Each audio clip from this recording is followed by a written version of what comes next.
Is she not feeling good, or is she?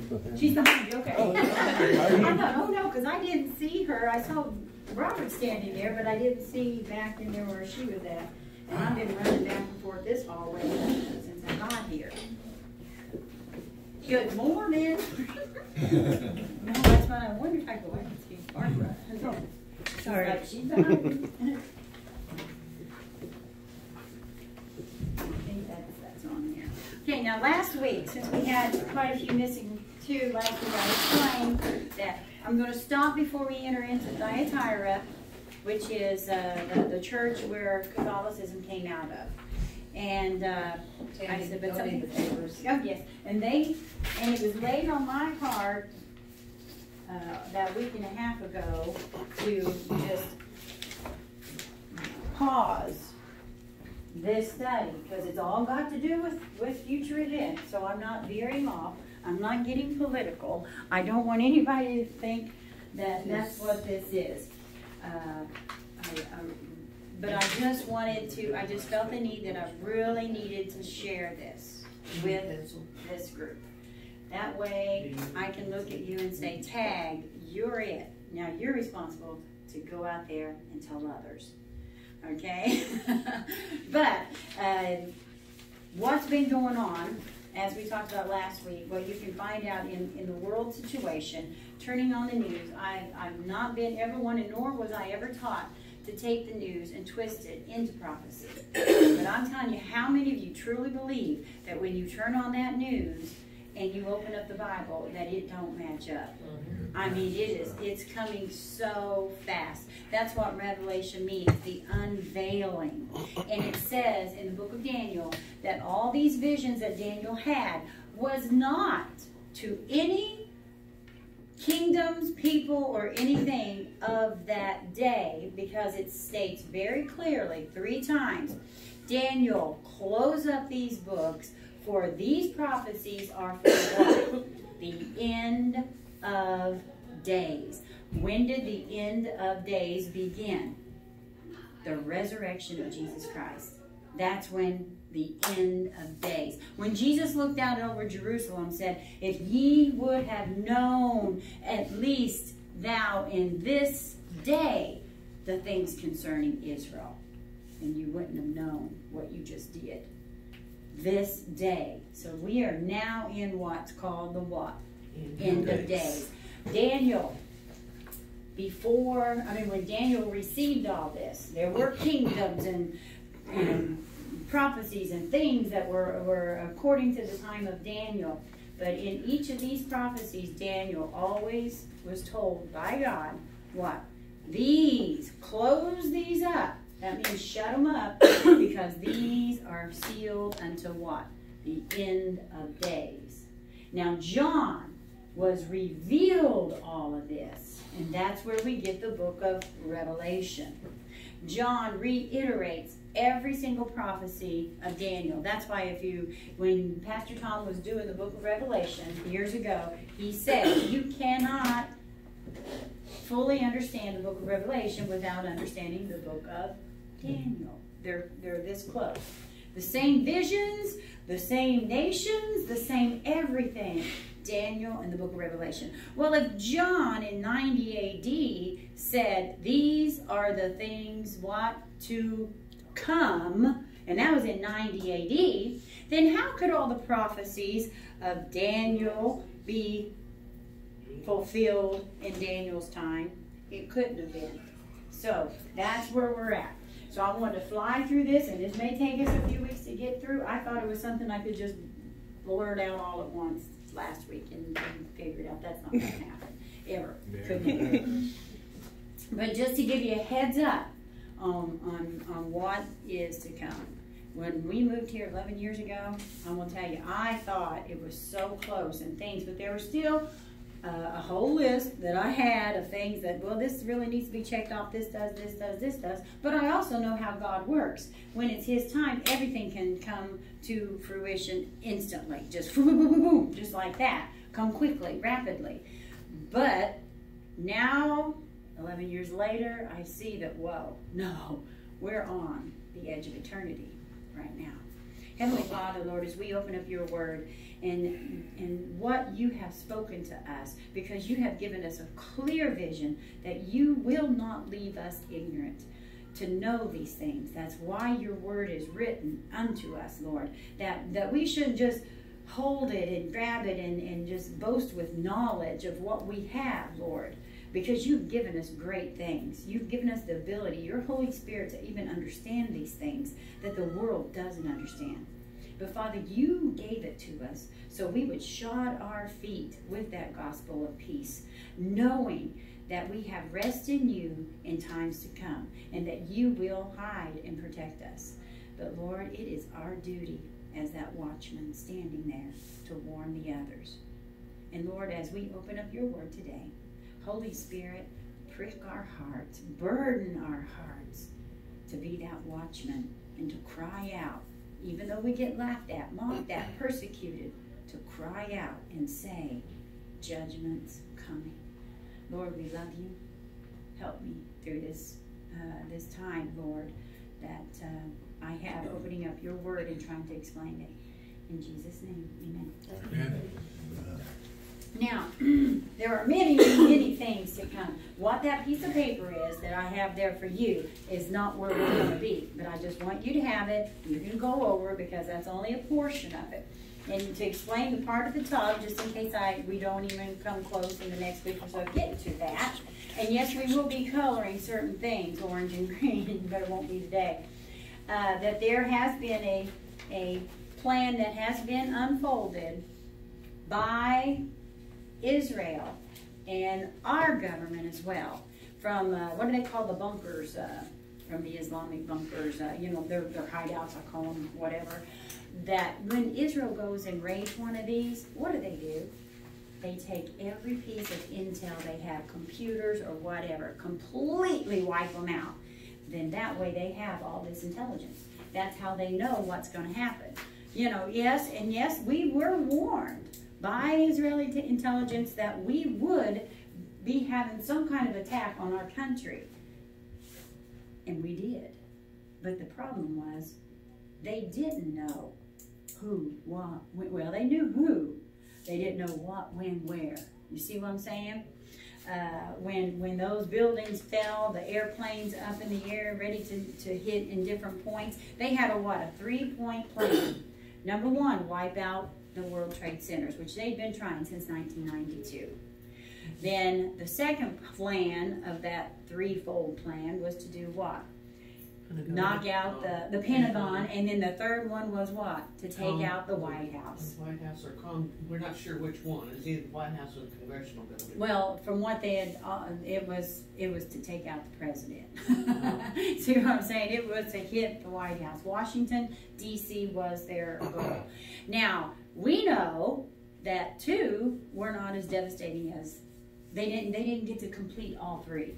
See what I'm saying? It was a failed plan, but they had a threefold plan. Well, the Israeli and the intelligence in the United States also found, and by persecuting, what do you call those? They interrogate these terrorists.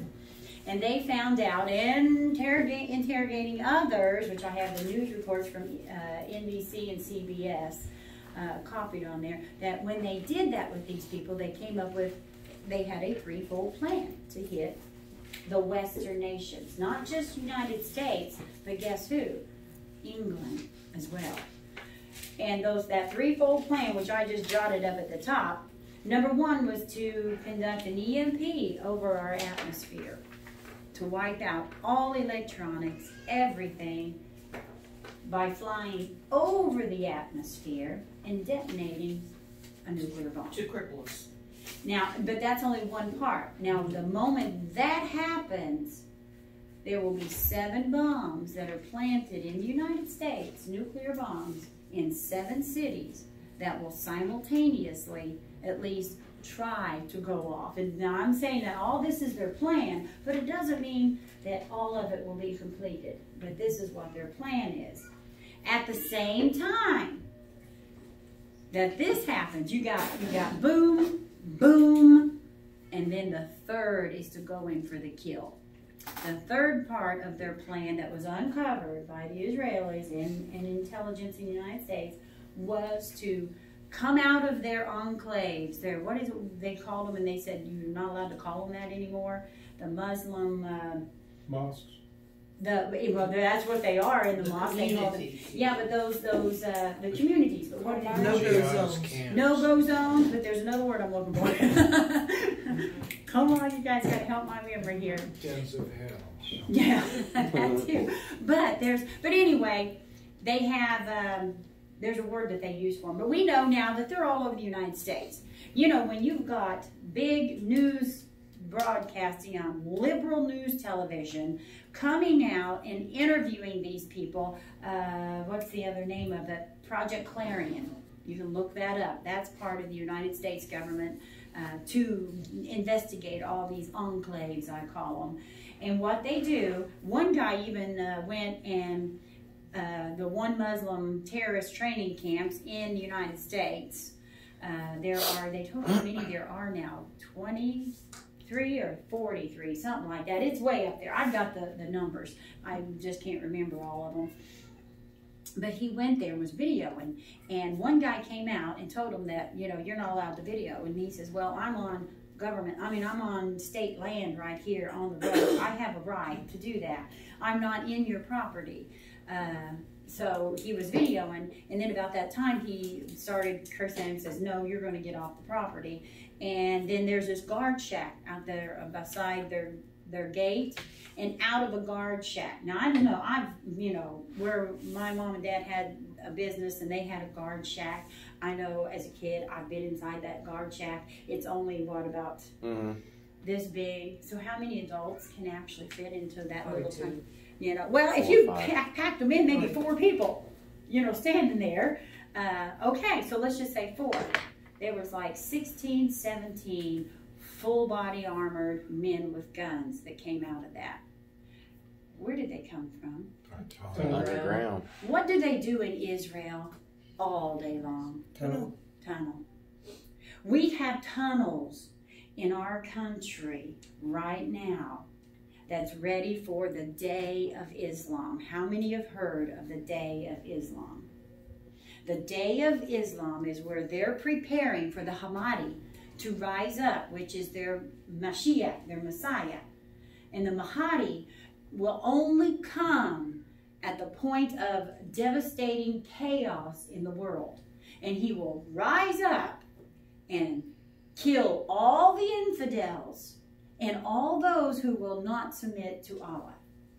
This is the day. Read, you can go, this is in their books. This is the Day of Islam. Now, they are hastening the day of Mike Huckabee. How many of you ever listened to him much? He had a whole show on the Day of Islam. Okay, so he's talked about this. It's just well known. It's just that nobody has it shoved in their face on news all the time. And they're not allowed to say it. It's too much propaganda, they call it. Too much Islamophobe.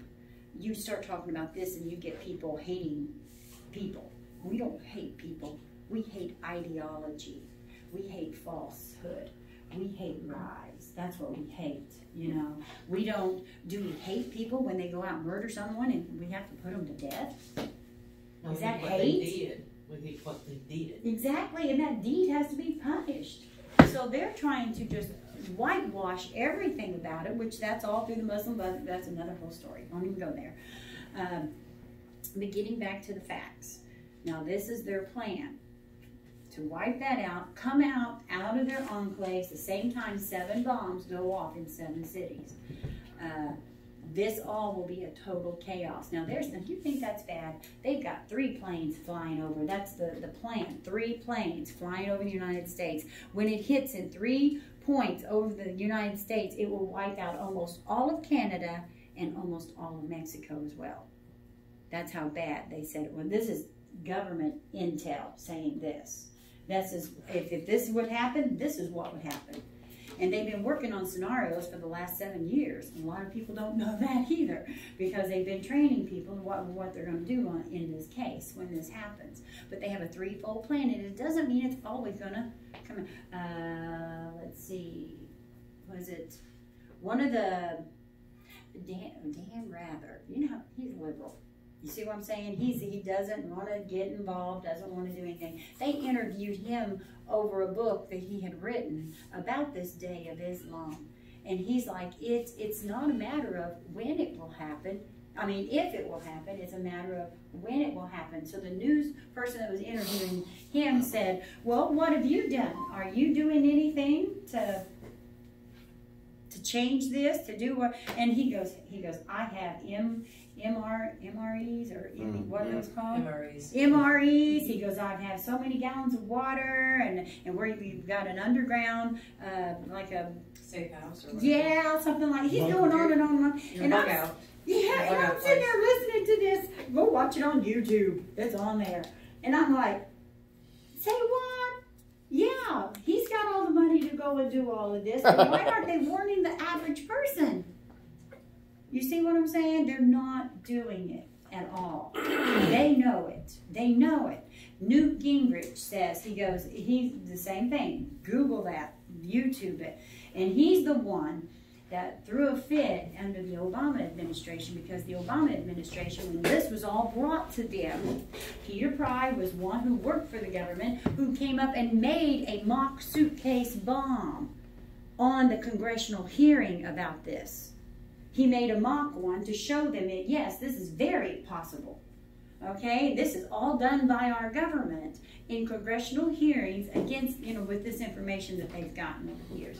But anyway, when now I forgot where I was going. I went off on that one. Follow me back. Dan Rather, you started with Dan Rather. He was talking about how that, and I thought, well, that is true. They all know it, but they're not getting the word out to the people that it's very possible it could happen. Newt Gingrich, that's where I was at. He's the one who, under Obama administration, fought to get a EMP commission started. And they put him over it, and he fought them like tooth and nail to get this done, because Islam is a peaceful religion. And Obama did not believe that anything would ever happen. See what I'm saying? So he refused. He said, look, if this happened to us today, he said, well, you can go on YouTube. That was on the news show. Judge Jean, yeah, she had several shows about it. She's like, this is crazy. But anyway, if that happened to us 4 or 5 years ago, if that were to happen, we have 360 million people, including the ones that are not supposed to be in this country legally. There would be less than 80 million people left in 1 year. If that would have happened to us 4 or 5 years ago. But praise God, he has put Newt Gingrich and other people to form this committee that went around, and just these little transformers that are up on our things, and an EMP, all those are, that's not only the only thing, the big major, I don't know anything about this, I just watched it. These big old monster things that actually, the transformers they call them, that run everything else. And each little community has to have one. Large cities has them that are the size of, a half an acre practically. They're monsters. They're giant. And he said, and Newt Gingrich, 5 years ago when he was talking about all this, he said, do you understand that not one single transformer is made in our country? He says we get every one of them from another country. He says, yeah, we stockpile a little bit for tornadoes and hurricanes and things like that. He says, but if this happened and wiped out every single one of them in our land, he says, we would almost be abolished. Just gone, totally. It would kill us. There'd be no, he said it would take years. And those big old monster ones, it's 3 years from the time they order one to the time they get one delivered. Do you know those big monster ones, they have to close down highways to transport them. And nobody just has an extra one on spare. See what I'm saying? So So 4 years ago, he began that committee, and he opened up 2 transformer plants in the United States. First time ever in 30, 40 years. And now they're making them in the 4 years. And then I said, you know what, you can go around in most major cities. They've got parking lots now that are filled with nothing but transformers. And we're not talking about in hurricane and tornado zones. Why?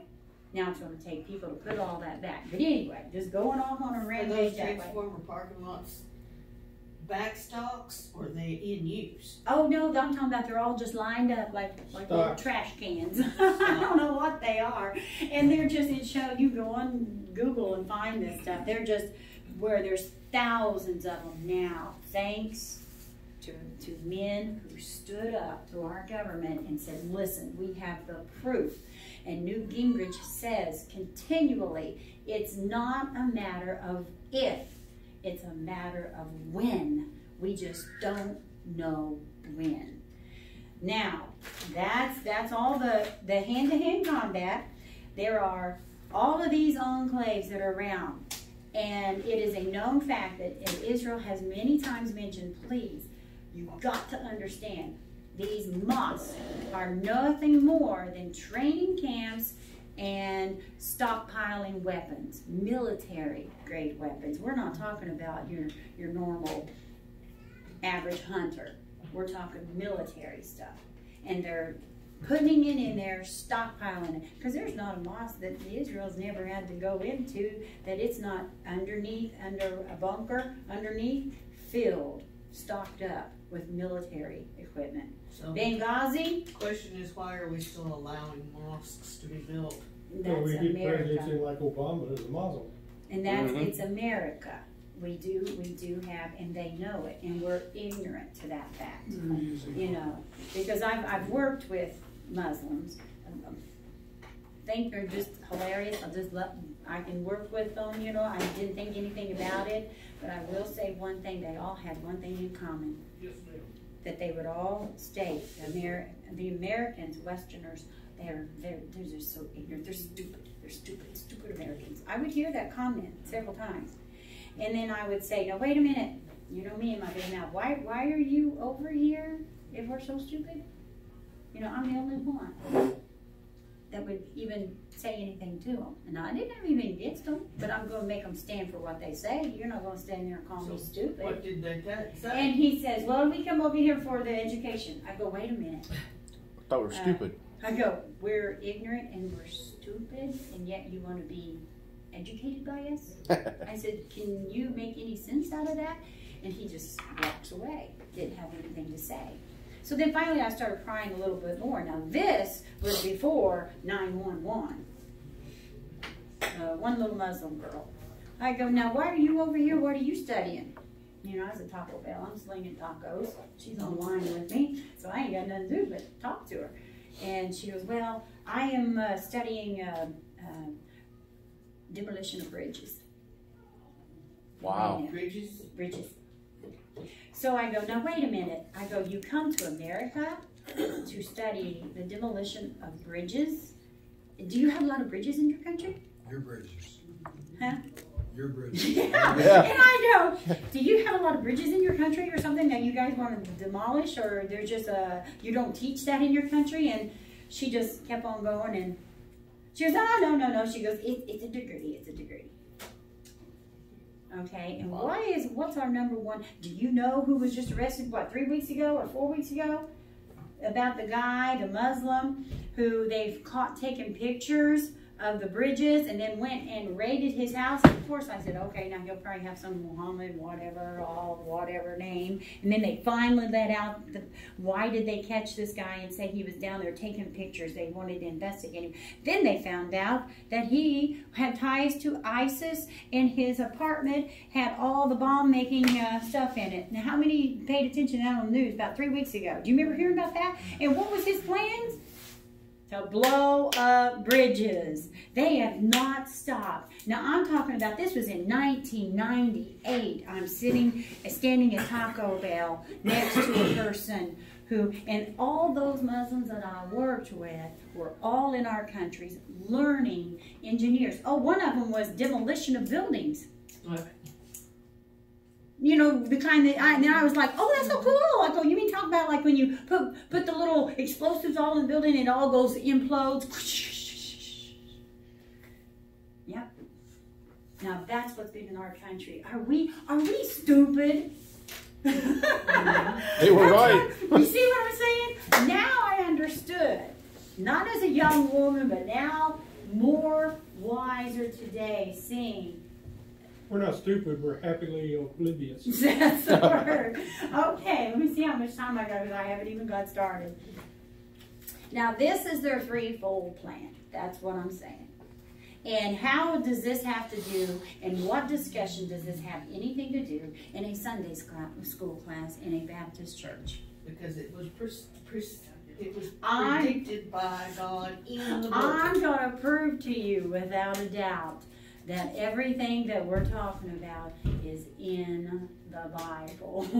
And remember I told you that God told me to start studying this stuff in the 80s. That's what I'm saying. He has prepared a way. And you know what God has always said, what? That he'll not leave us ignorant. So, now, we can say, well, this could be the rapture. Praise God, we don't have to worry about anything. But there's much more, even before the days. Like we've always taught as kids growing up, Ezekiel 38, the Gog and Magog war. All right, we've all heard that. Oh, that's during tribulation. That says I don't have to worry about that. You know, after I got saved, I was like, nope, I'm going to be out of here for that Gog and Magog war. And then I find out, wait. Studying the Gog and Magog war, it says that Israel will be dwelling without borders. Have you ever heard of that before? Dwelling safely without walls and borders? Is that today? No. Has that ever been? No. During the time of the Gog-Magog war, there's a lot of circumstances that have to be checked off. Number one, Israel has to dwell in safety without walls. That's what Psalm 83 promises. Isaiah 17 promises to Israel. After Israel was born in a day, in May 14, 1948, Israel was declared born again in one day. So it came after 1948. This has never been. And of course Isaiah 17 certainly hasn't been, because Damascus was a city long before Christ ever walked on the earth. And Damascus exists today. But in Isaiah 17, Damascus will be a feeder to Iran. Oh, isn't that so convenient? That happens to be just so right now. Who came in and took over Damascus?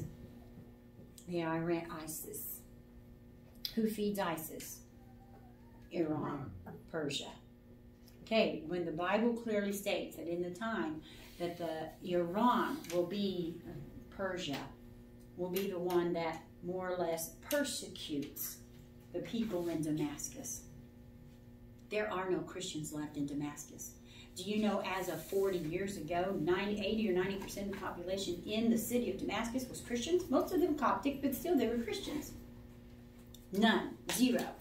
Remember when our last president who got up and said, no, that draws a red line. If they use Syrian gas and all that stuff, and they kill the rest of the rebels. Does anyone know who they were talking about? Rebels? The rebels were the Christians. And he says, now that'll be the line in the sand. Well, it came to pass twice. From the guy that he helped put in. And wiped them out. There are no Christians left in Damascus, unless they're hiding in a hole somewhere. And Damascus, up until 40 years ago, was 80 to 90% all Christian. Now, but anyway, different discussion. Now, Israel dwelling without borders for Gog and Magog war. I'm trying to keep the line going so I don't forget where I'm at. This must happen. The Psalm 83 war is where God promises that in the time of turmoil, he will allow Israel to wipe out all her surrounding enemies. Who's surrounding them now? Nothing but the Muslim enemies. They will wipe them out. Then, at the same time, Damascus. Before morning is, Damascus is not. And it will be a gaping hole. A gaping hole that no man will live on. But animals will eventually flourish. Who remembers the 3 Mile Island? Chernobyl. Well, in Chernobyl, in Russia, guess what? Those are all covered in animals galore, but how many men can live there? So what are we talking about? A nuclear disaster. Now, we can say, yes, that Israel has a capability of what they call their big mega bomb, bunker busting bombs, and they could put a warhead on it, a nuclear warhead. They could, that's a possibility. But they have tested and found nuclear radiation all around that area of Damascus. And they have been digging for the last 20 years. What has Iran put in the city of Damascus underground? A nuclear power plant. I mean, a nuclear station. So what happens when this fight begins and Israel just decides to just go bomb them and give them a bunker buster bomb? With nuclear, but that's going to be a nuclear Explosion. A nuclear substation or whatever they call it. So when they hit them, what's that going to do? That's a double whammy. And also in Isaiah 17, go on down and read it, and it talks about this will be during the time of the gleaning of the grapes in Israel. And it says that the northern part of Israel will flee to the southern part, and there'll be no food that can be eaten in the northern part of Israel. But God will bless them in the southern part, and it will be enough to feed all of Israel.